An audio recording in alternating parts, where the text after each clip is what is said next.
Brewing Inc. is now syndicated on SeriousWriter.com. See them at SeriousWriter.com for resources, articles, videos, topical classes, and now a podcast, the Brewing Inc. podcast, because we're syndicated on SeriousWriter.com. Welcome back, faithful listeners, to another Interbrew episode. Tonight we have Elizabeth Newsom with us, and she is someone we met over at Realm Makers this year, and really interested in the stuff that she was doing. She had some YouTube videos that she put up following the event, and you know, got into following her Wattpad and stuff like that. So we really wanted to reach out to her and talk to her about her writing and all the different things she's been up to. Yeah, so if you're listening to this and you went to Realm Makers, she was the young woman who was sticking a camera in your face and asking you questions. That's who we're talking to. Yes, and one night she was Snow White. So that is true. Yes. That was an amazing costume, by the way. Yeah, you pulled that off. You pulled that off very well. So the first question, just to give a plug, we were talking before about how amazing Realm Makers was. What are some of the things, maybe top one or two, that you can think of that you really took away from Realm Makers? Something that you're like, man, this is really some big things I took away. So honestly, what I'm learning from just writing conferences in general recently is that about what I get out of the conference, a lot of that is mainly about the mindset I have when going into the conference.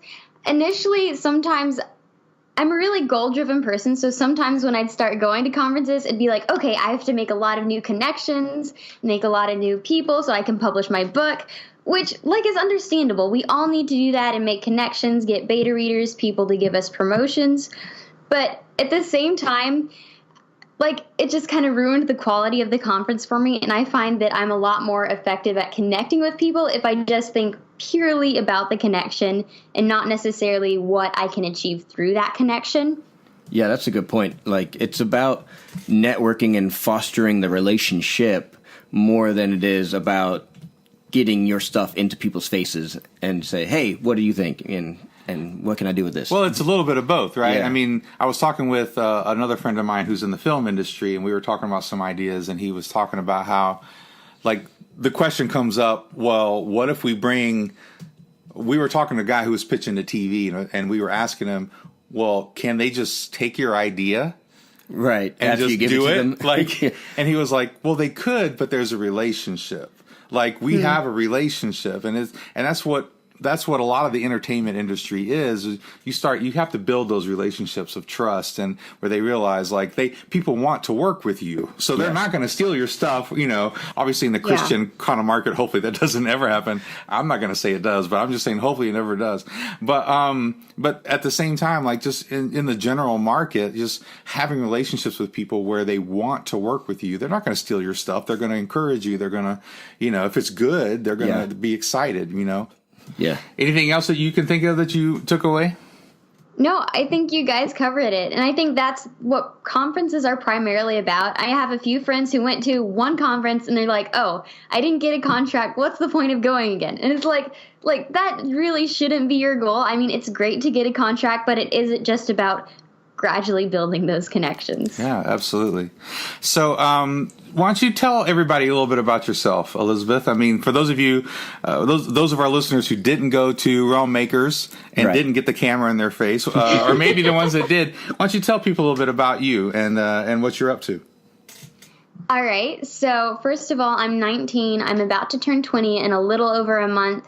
My family's from New Mexico, but currently I'm in East Texas doing college at UT Tyler. I took a gap year, so now I'm starting my freshman year, and I'm looking at majoring at either public relations or marketing. I'm not sure which yet, but I know I want it to have something to do with books and people because just that interaction. I really love interacting with people, and I want something I can do in the publishing industry to do while I'm writing, kind of to earn additional income and also learn just more about the ins and the outs of the publishing industry and how I can better publish my own books. As we were talking about a bit earlier, I got my private pilot license for gliding while I was in New Mexico, so that was pretty cool. That's so I spent cool. a lot of time It's amazing. Yeah. Thank you. I spent a lot of time studying the SAT and just doing some volunteer work. I got to be a little involved in the church leadership. Like I got to teach Sunday school and be one of the leaders for the young adult group. So just a lot of opportunities through that gap year. So for anyone my age, I totally recommend it if you feel like you need it. Aside from that, really, it's just about trying to maintain a good GPA and also my YouTube channel and some of my online writing. And then, of course, the manuscript I'm going to publish next year. But that's essentially my life. And in my free time, sometimes I play ping pong. Well, there you go.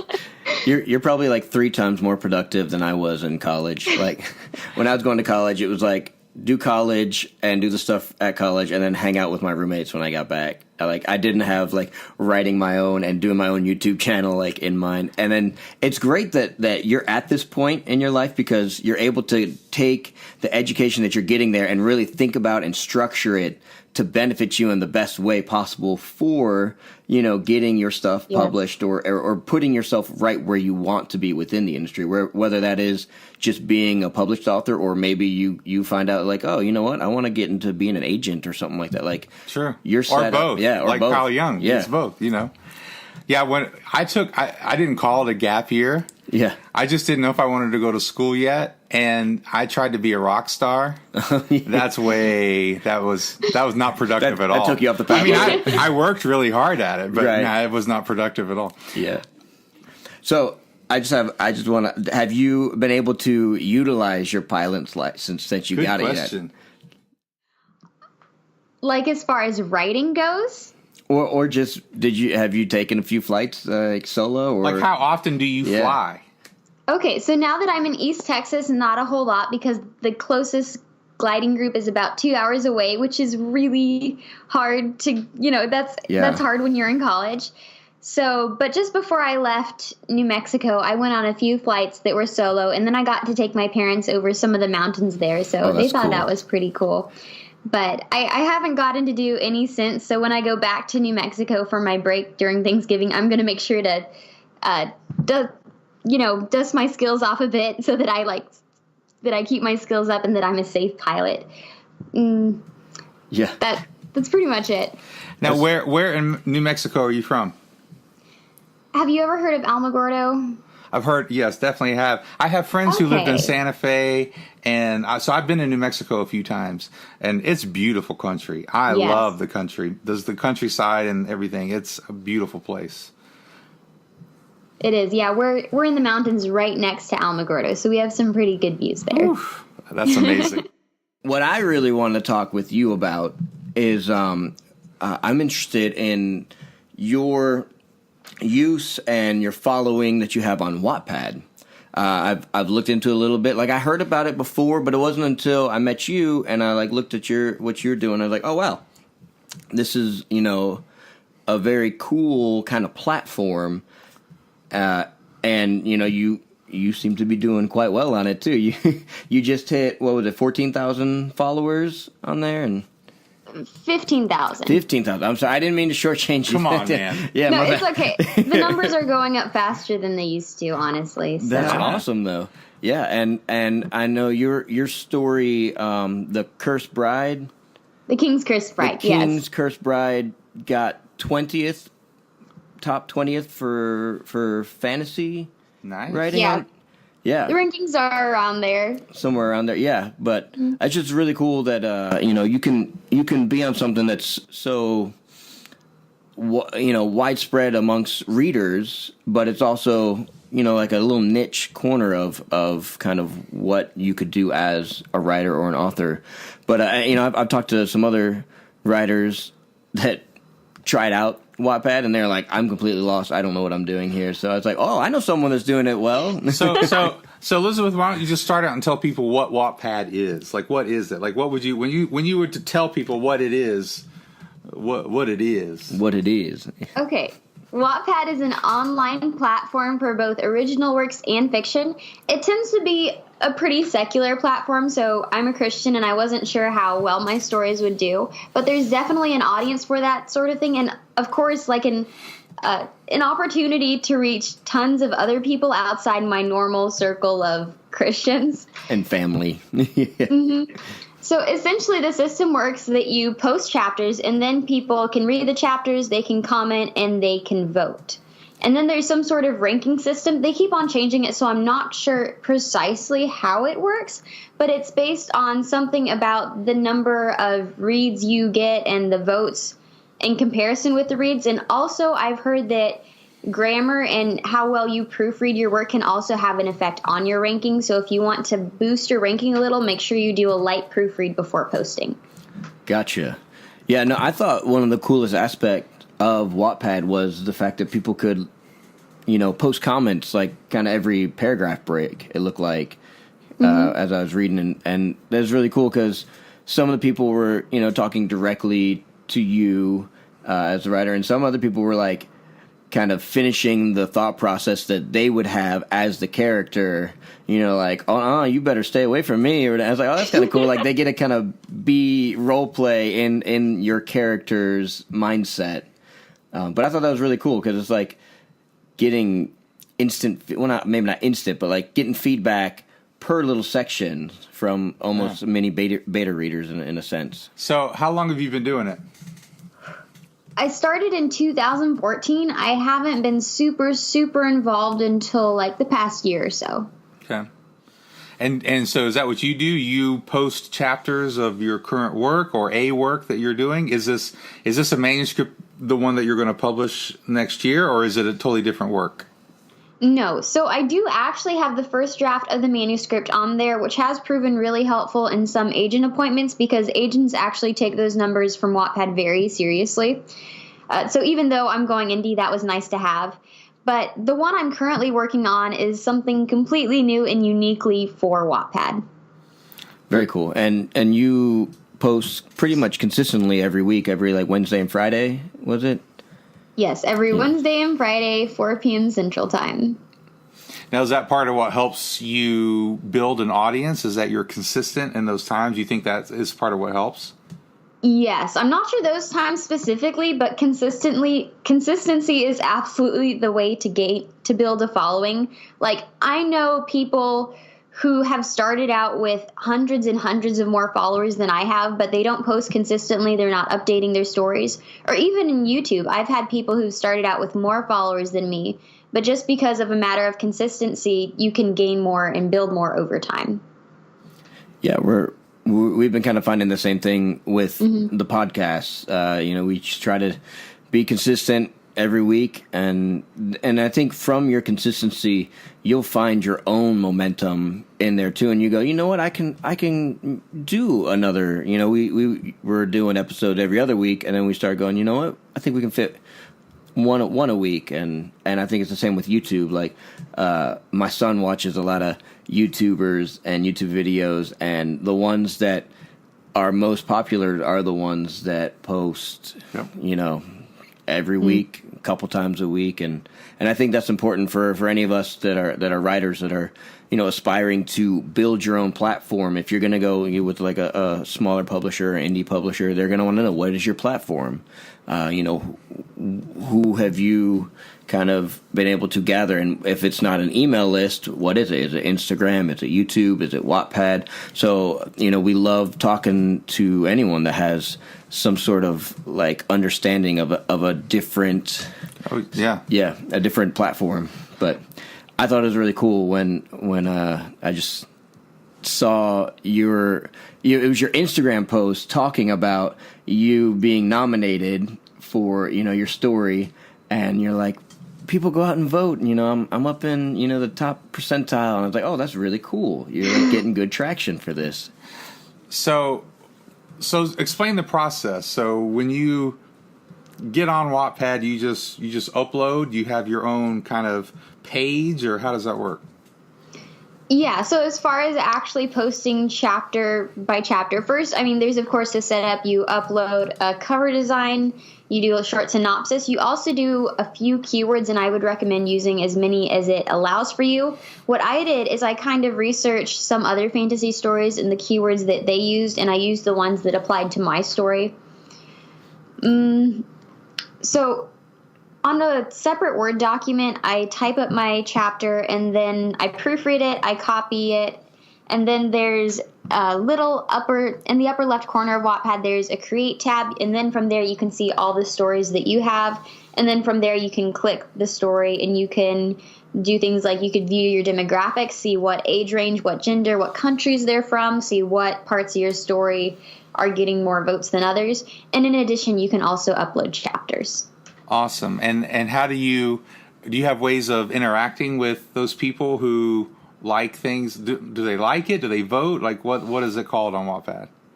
Yeah, so it's called votes when they do a little star. The voting I was talking about in the competition is a different kind of voting, but the voting you'll see on Wattpad is in the upper left corner. If you're on a computer, you touch this little star button and it votes on the chapter, which can essentially help boost your ranking. Comments also help boost your ranking. And as far as my interaction with readers goes, I used to be a lot better about it. Not that I'm worse now. I still spend a lot of time doing it, like 30, 45 minutes a day or once every 2 days. I used to be able to interact with a larger percentage of my readers when I had a smaller following, like 250 followers. Like I would go to people's profile who followed me. I'd thank all of them. I'd thank everyone who voted a lot on my story, anyone who added me to their reading list, which unfortunately I'm not able to do anymore, but I do keep up with direct messages and then conversations and, of course, comments on my most recent chapters. And if I look through my feed and I see a comment that someone spent a lot of time and thought typing, usually I'll try and respond to that. Yeah, responding to 15,000 people, that'd be a full-time job right there. Yeah. It would be a full-time. You have to hire somebody for that. You may have to outsource your comments. You have to outsource. So you say you put your finished manuscript, the one that you're going to publish in next year, right? Yes. That you put that on there. So how does that work? So people get to read it. How does that translate into sales for, like, how is that going to, obviously you're putting that out there to kind of promote it to some degree, right? So how would you see that, translating into sales? Yeah, good question. So a lot of people after reading the book, and including my current book, have asked, like, hey, when can I get this in paperback? So some people, they just like the story so much, even though they read it, they want it in paperback in addition. And also, this first draft is drastically different from the current draft. I've rewritten it top to bottom 3 times. So I know how that goes. Yeah. Yeah. At this point, it's a completely different story, so I think readers who generally like the kind of vibe that my previous fantasy story have will find that they enjoyed this also, but it'll still be pretty much a new story. It'll be a new read for them, interesting enough for them to pick up. Yeah. I think, see, that makes sense to me. As a reader, it would be cool to be involved in seeing the first draft, commenting on it, whatever, and then being told, well, I've taken all these comments, I've taken all these, I've kind of, and gotten it edited and all that kind of stuff. And I can see that being very attractive to people who are on that sort of platform. Yeah. And I know just following your Instagram page, you get a lot of people on there that are like, oh, dang it, I'm reading this chapter and now there's no more, and like, I need something else. What have you done to me? You've ruined my week. Or like, oh, it's so good, I was just crying, from the and I'm like, well, like, that's good. Like, they want more, and you almost could just take what they've already read, rewrite it a little bit, and they're gonna want it. They're gonna be interested in it. So I think it's really cool that. Because I remember at Realm Makers they were talking about, oh, don't post your stuff on social media. That gives up your first publication rights or rights to first publication. But then as I was talking with some more people, they were like, well, if you're rewriting it, or if it's just a first draft and you're re-editing it, then it's a different story essentially. So you can utilize gathering up a following in that way without giving up that right to first print. Yeah, and like you're saying, Elizabeth, I could see that for agents or publishers or editors being very interested to say, I've got 15,000 people who are regularly checking out my stuff, whatever it might be. That's a natural they say you should have at least 2,000 email lists, email addresses and all. I mean, they've got the certain numbers that they look for kind of in different markets, but I could see that being very attractive to, someone in the publishing industry, because so much of the promotion is online now. So that's awesome. Do you have anything else, like any other suggestions that you might think if people start to get into it? Any other kind of advice you might give people as they get into Wattpad? So the hardest part of online posting is the first few chapters, because your first few chapters, like, not a lot of people are going to read them. Just like as a matter, like if I see a book on Wattpad, it has 2 chapters. It's like, okay, I don't know if the author is going to post consistently or more. Right. There's just not a lot to read there and invest myself in. So you honestly have to get to a good 10 or 20 chapters and have a consistent posting schedule before you can expect to see those numbers bump up. Like, even though when I started this story, I had a small fan base of maybe about 7 readers who would consistently read up with it, who'd read my previous stories, like, there wasn't a lot of popularity and traction. Actually, until so Wattpad has this list aside from what they call the hot list, which is a ranking system, and this is called the featured list. And Wattpad has staff members, and they look through Wattpad stories, and if they see one that they think is high quality, they'll select it and they'll feature it for a week to a month. So actually, my story, after a month or so of posting and like getting a few followers, they selected it for their featured list, and then that really helped boost my popularity and ranking. Nice. And it wasn't as big as it is now. This was last year. That was like a little boost that really, really helped me gain some traction. Yeah. Very cool. So do people put short stories? Like, what are some other kind of ways that people use it? So you're talking about putting chapters. Is that what pretty much everybody does? Or do some people put like short stories or flash fiction or just book ideas to see what kind of people think? Yeah. I'm just trying to think of other ways people could post and be engaged. They literally post everything. You can post nonfiction things. I've posted some things on like character development, things I do. I also have a book of poetry. Those aren't nearly as popular as my current work, but they're just some writings that I've produced. You could do, short stories, just like a random thing of thoughts, like a bunch of random, totally unrelated one-shots that just you feel like writing.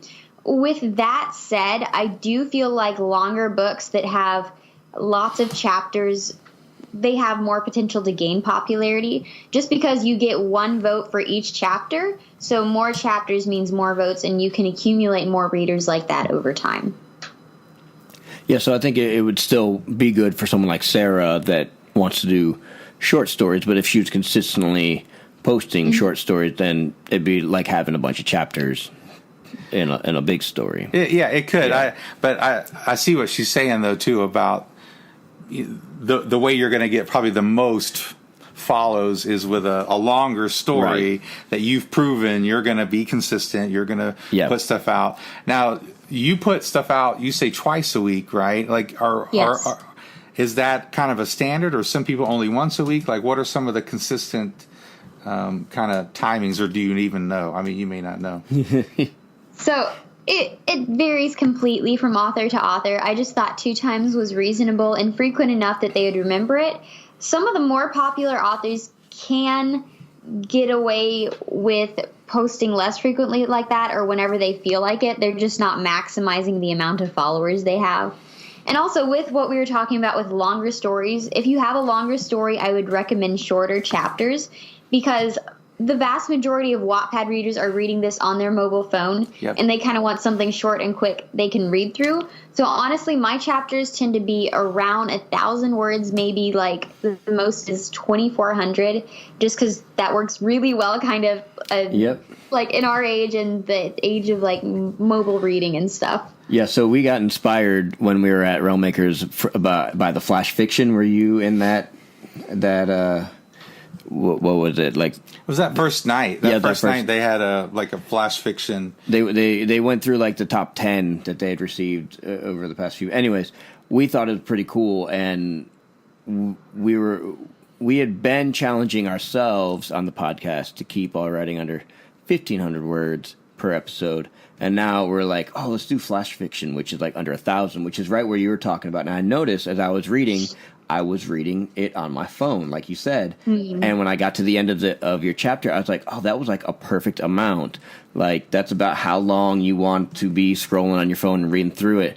And I started thinking to myself, I was like, that seemed like it was right about 1,000 words. Seems like right about what we were doing for the flash fiction. So that's cool that you can kind of find these numbers sort of, you see where they can be consistent throughout other mediums and things like that, and how the phone is really redefining the way that people are sharing their work and writing their work. I just think it's a neat little tidbit to kind of be getting as we talk to all these different writers and talk to different people doing different mediums and stuff.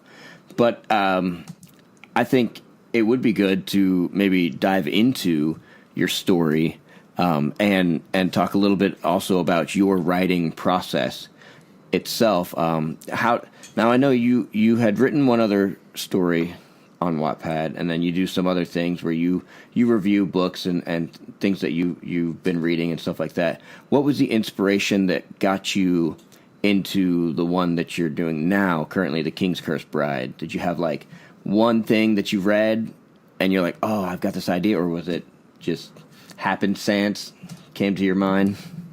So that is a very great question, because starting that was a huge thing for me. So I knew I had to get more involved on Wattpad to build my online platform, and just because of all the benefits that come with posting online, and I needed to expand my following.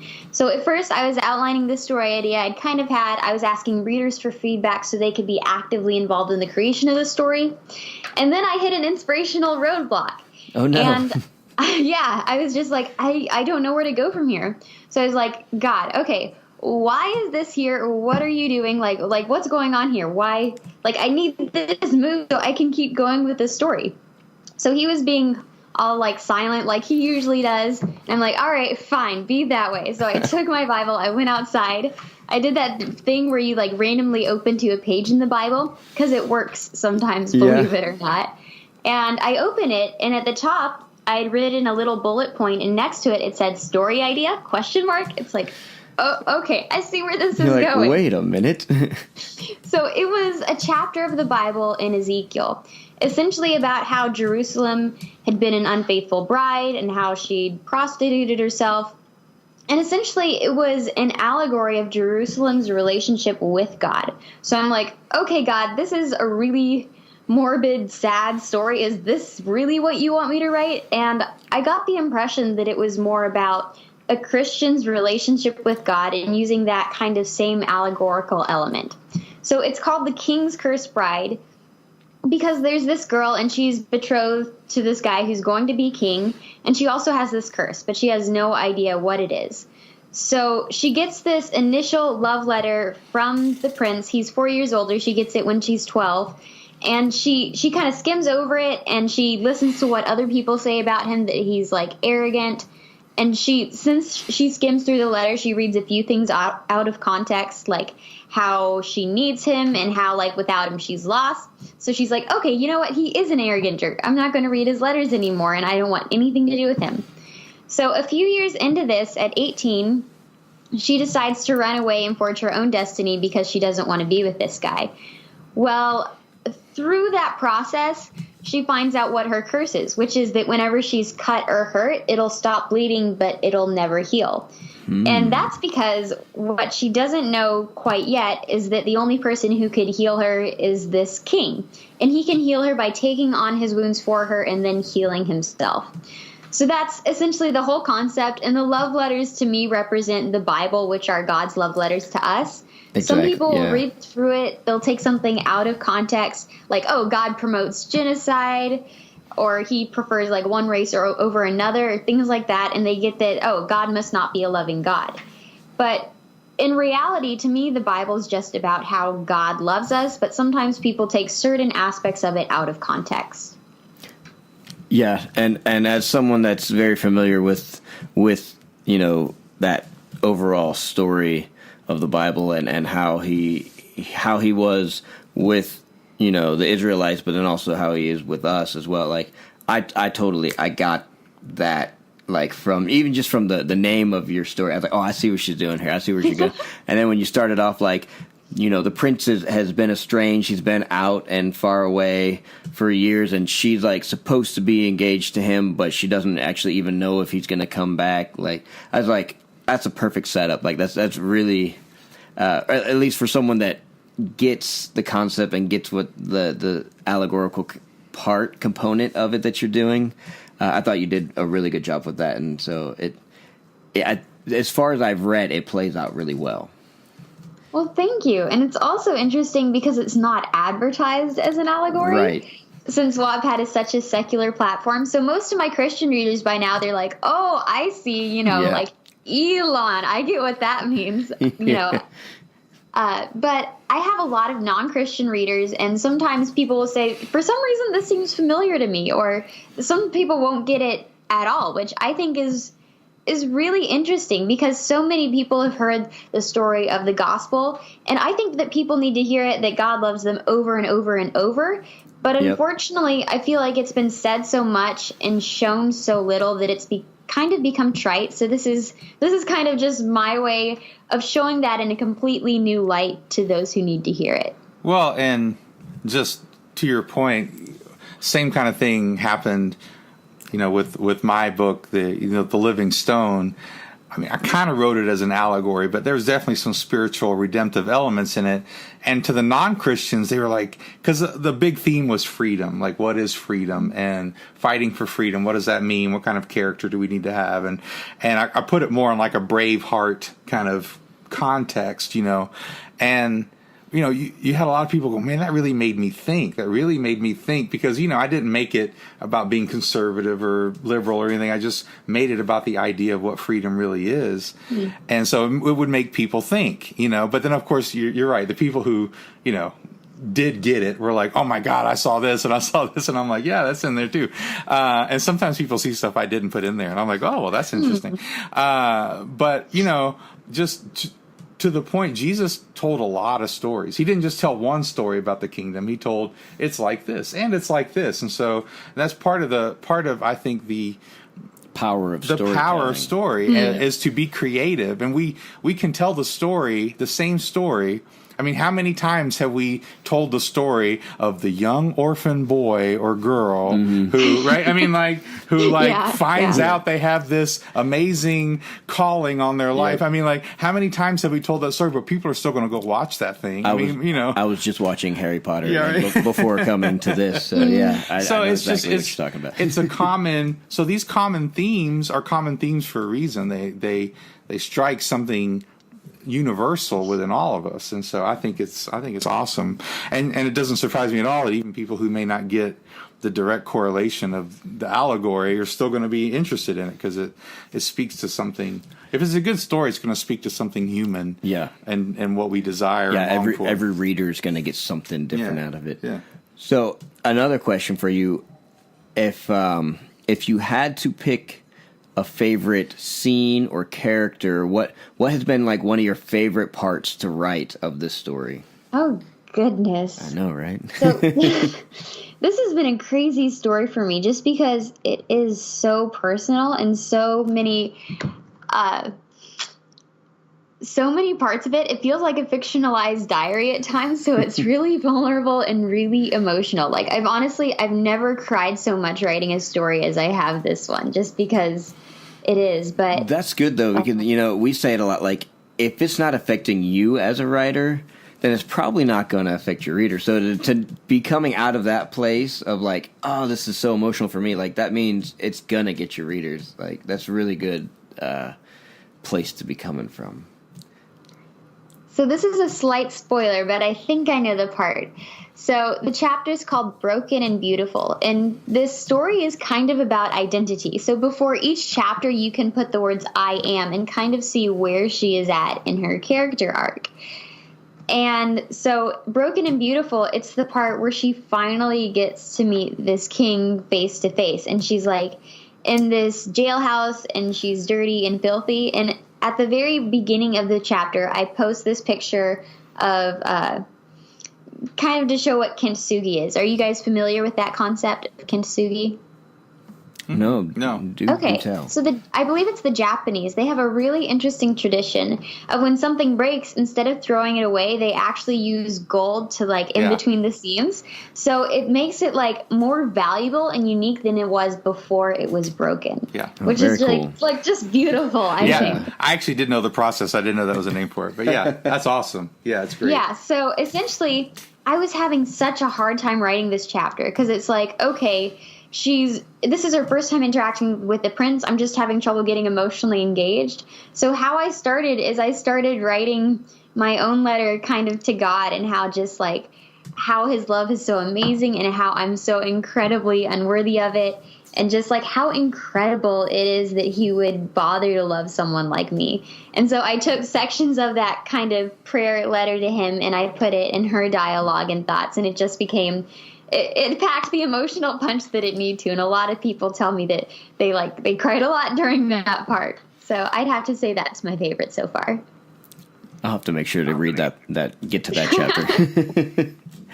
That's awesome. That's really cool. And I think whenever we ask that kind of question to either people in our group or writers, I feel like those are the favorite scenes, is when they say, this scene was really hard for me to write emotionally, or I had a hard time like killing off this character, or, you know, writing this part of the scene, and that also then becomes like their reader's favorite part too. Like it's their favorite part, even though it was kind of like the hardest part. I don't know. It's interesting that tends to be the consistent. Well, the principle is you write what scares you. Yeah. That's the principle. Yeah. Because whatever scares you is something you don't want to face, and if it's something you don't want to face, your audience is going to identify with that. Yeah. Like they're going to see that, feel it. and they're going to feel that, and they're going to relate it to something that they don't, that's going to scare them too, but it's going to hit them on an emotional level. And there's a book I read a book about writing called, I think, 21st Century Writing by Donald Moss or whatever. It's a literary agency guy. The Moss agency is a big time guy. I might not be saying his name right, but that was the book that made me really hone down and say, okay, because he basically says, write what you think just will never work. Like whatever you're passionate about, but you think this scares the crap out of me, no one's going to like it. Like you got to go for that and make it as good as you can. And that was the book that made me think, you know what? This is who I am. I'm going to write what scares me. Even though I don't know what people are going to say, I don't know how people are going to react, because you get in that vulnerable place. You write what makes you feel vulnerable. And you're right. People connect with that kind of stuff.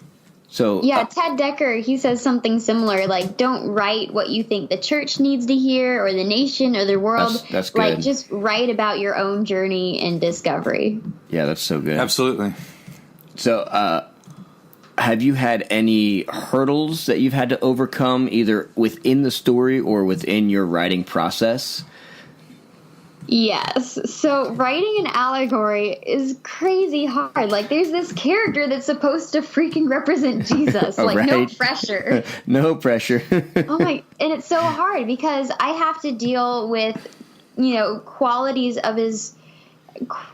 of him. Like, he has this foresight ability to tell the future. He's also supposed to be like all loving, all knowing, all powerful. So it's so hard to create a story out of that, because you could potentially have a story just with no conflict whatsoever. Right. And somehow I have to create this conflict, and he has to have a good reason for allowing it long term. And it's just, it's so hard, and the story's gone on so long, so it's not as well outlined as I'd like to. So another part is just, I keep on having trouble finding ways to add on to the story and a part that's cohesive and that does a good job representing what I want it to represent. Yeah. So there's that. I think a lot of people struggle with that when they're doing like allegory kind of things, because they're trying to convey and reflect this perfect character, and yet perfect characters aren't what make reading interesting. It's the flaws and the things that don't work out. The struggles. The struggles, right? The obstacles and the struggles that characters go through. And so then how do you find a way to write, flaws into this character that's supposed to represent your Lord and Savior? But so how often do you find yourself writing? Are you consistently on a daily basis, or do you set aside certain days? So I'm not the typical college student in that I go to bed typically at around 9:30 and wake up at 5:30. And usually when I wake up that early, that's so I have time for like devotions, exercise, and of course my writing or YouTube video editing. Right. So I work on it a little every day, and usually that's enough to post by Wednesday or Friday. Gotcha. Yeah. No, I think that's important, doing the daily, getting a little bit each day. I had to eventually start waking myself up at like 5 a.m. so I can do like 30 minutes of devotion and then get, hour and a half of writing before going to work. And the weeks that I don't find myself consistent on that, you really do. You're playing catch up. You're like, okay, where was I in this chapter, and what was this character doing? Yeah. So that's good. I like that you're able to get in at least, like you said, a little bit each day, and of course, giving yourself the goal of having to post by Wednesday and Friday is going to keep you on that task. Oh yeah. If I don't, I will hear about it. Like, right. I have people who tell me that they stay up, like in India, till 1 a.m., which is when I post their time, and they are waiting to the minute for when I post. So it's no pressure, right? No pressure. Your chat starts blowing up. Hey, where's me? You're like, I should probably wake up and post something. Yeah, people will literally. I had one girl. If I posted 5 minutes late, or there was a 5-minute delay, she'd message me and she'd be like, "What's wrong? Are you okay?" Like, I've sent over the ambulance. That's amazing. The authorities are on their way. So is there anything else you want to ask us, or you want to talk about your writing? I know you did say you've got some things in the work for next year, but yeah, anything that you maybe want to put in that we haven't covered? Before we leave the Wattpad topic, there is another tip I'd like to go over briefly. So when deciding my weekly schedule, I wanted to know what exact weekdays I should post. So, and I didn't find a perfect weekday, but I found that the general consensus was that you should not post on Saturdays. So how the ranking system works is generally you accumulate a bunch of votes and things that day, and then it's the next day that your rankings bump up. So a lot of people, because it's a day off, post on Saturday. So as far as when you're looking at news stories, it's going to be pushed down really, really quickly. And in addition, any votes you get that day will go over to Sunday, which is a bit slower traffic-wise as far as reading goes. So that's why I post Friday specifically. That way Friday, it's the last school day, so a lot of people are off or want to do something fun. So I accumulate lots of votes and comments then. Usually that's my better of the 2 days. And then on Saturday, I get a ranking boost as a result from that. Smart. That's good. Yeah. It's a little insider information there. That's good. And now, where else can we find you other than Wattpad? Oh, yeah. What is your name for finding you on Wattpad? Yeah, let me see. Yeah, it's just Elizabeth Newsom all together. So, in Newsom, there's no E at the end, so it's N as in November, EWSOM as in Mike. A lot of people put an extra E at the end, which is a variation. But aside from Wattpad, I have a website, which is just ElizabethNewsom.com. YouTube channel is Elizabeth Newsom. I'm working on name recognition. It's important. And then Instagram, pardon? It's important. Yeah. It's good. It's good to be consistent. Yeah. Yes.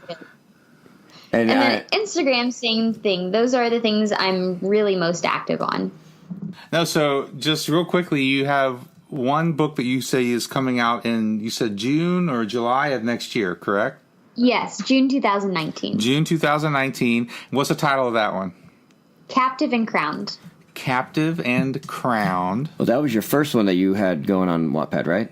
Yes. Yes, Yeah. Okay. So, and you're going through the editing process and the, you said cover design and all that. Yeah, all that jazz. What's been your biggest I don't know, let's say frustration. What's been your biggest frustration on that end of it? The rewrites. Oh my goodness. Yeah. Like 3 rewrites. my first draft was 100,000 words. Next draft was about the same. Next draft was more like 130,000, and the next draft was 95,000. Oh my so God. rewriting it. Ooh, yeah. It's been such a pain. But I started it January 1st, 2015. And initially, the theme was not what it is now, just because I've learned so much about that. Like right now, the theme is that love is a choice and not a feeling, because I feel like that's something that romance novels don't generally address. But it was not about that at first, just because that was something that I was still in the process of learning. So something frustrating about that is all those rewrites, but it really needed them just because my writing quality wasn't where it should be, and I wouldn't want to publish my earlier drafts. But at the same time, growing along with my manuscript has been really cool. That's awesome. So recently, what was it, like a week ago, you just got back from the ACFW, and how was that experience? And exactly what does that stand for the listeners that might not know? It was a great experience. So ACFW stands for American Christian Fiction Writers. And it's a bit bigger of a conference than Realm Makers. So one thing I like about Realm Makers is the close-knit group. But with that, ACFW has like a huge variety of people, agents, and editors. It's a little on the professional side, but it's a really great networking opportunity, and this is my 4th time going, so by this time, like, I'm recognizing a few faces, you know, I can say, like, hi to a few agents and things like that, so I'm really enjoying that part of it. And, of course, the venue this year was awesome, but primarily the biggest part was, of course, is always the people. Very cool. Yeah, it was in the Grand Ole Opry this time around, wasn't it? Oh, my God. Yes, Yeah, it was fantastic. I know. And for us in Georgia, it's just kind of, you know, hop, skip down the road, way closer than going all the way to St. Louis. But we'll have to make sure we plan for it next year. Yeah, we do need to plan for it next. Yeah, so correct me if I'm wrong, but a few years ago I heard a fantasy writer tell me, don't really worry about going to, you know, that conference because there aren't that many science fiction, there aren't that many spec fic people. But I think that's changed over the last 4 or 5 years. It seems like there's been a growth of a lot more people kind of representing Christian, you know, fantasy and science fiction. Have you seen that? Like I said, this is my 4th time going, and it is still hard, especially in the Christian market, to do YA in general and speculative in addition. I did, for my first time when I was looking for literary agents, I did find about 3 or 4 that were interested in representing fantasy, although that was specifically for the ABA. So I would still say that if you want CBA fantasy, that might be kind of difficult. There is Enclave, but other than that, it's really hard, especially for the fiction market. Yeah. The Christian fiction market.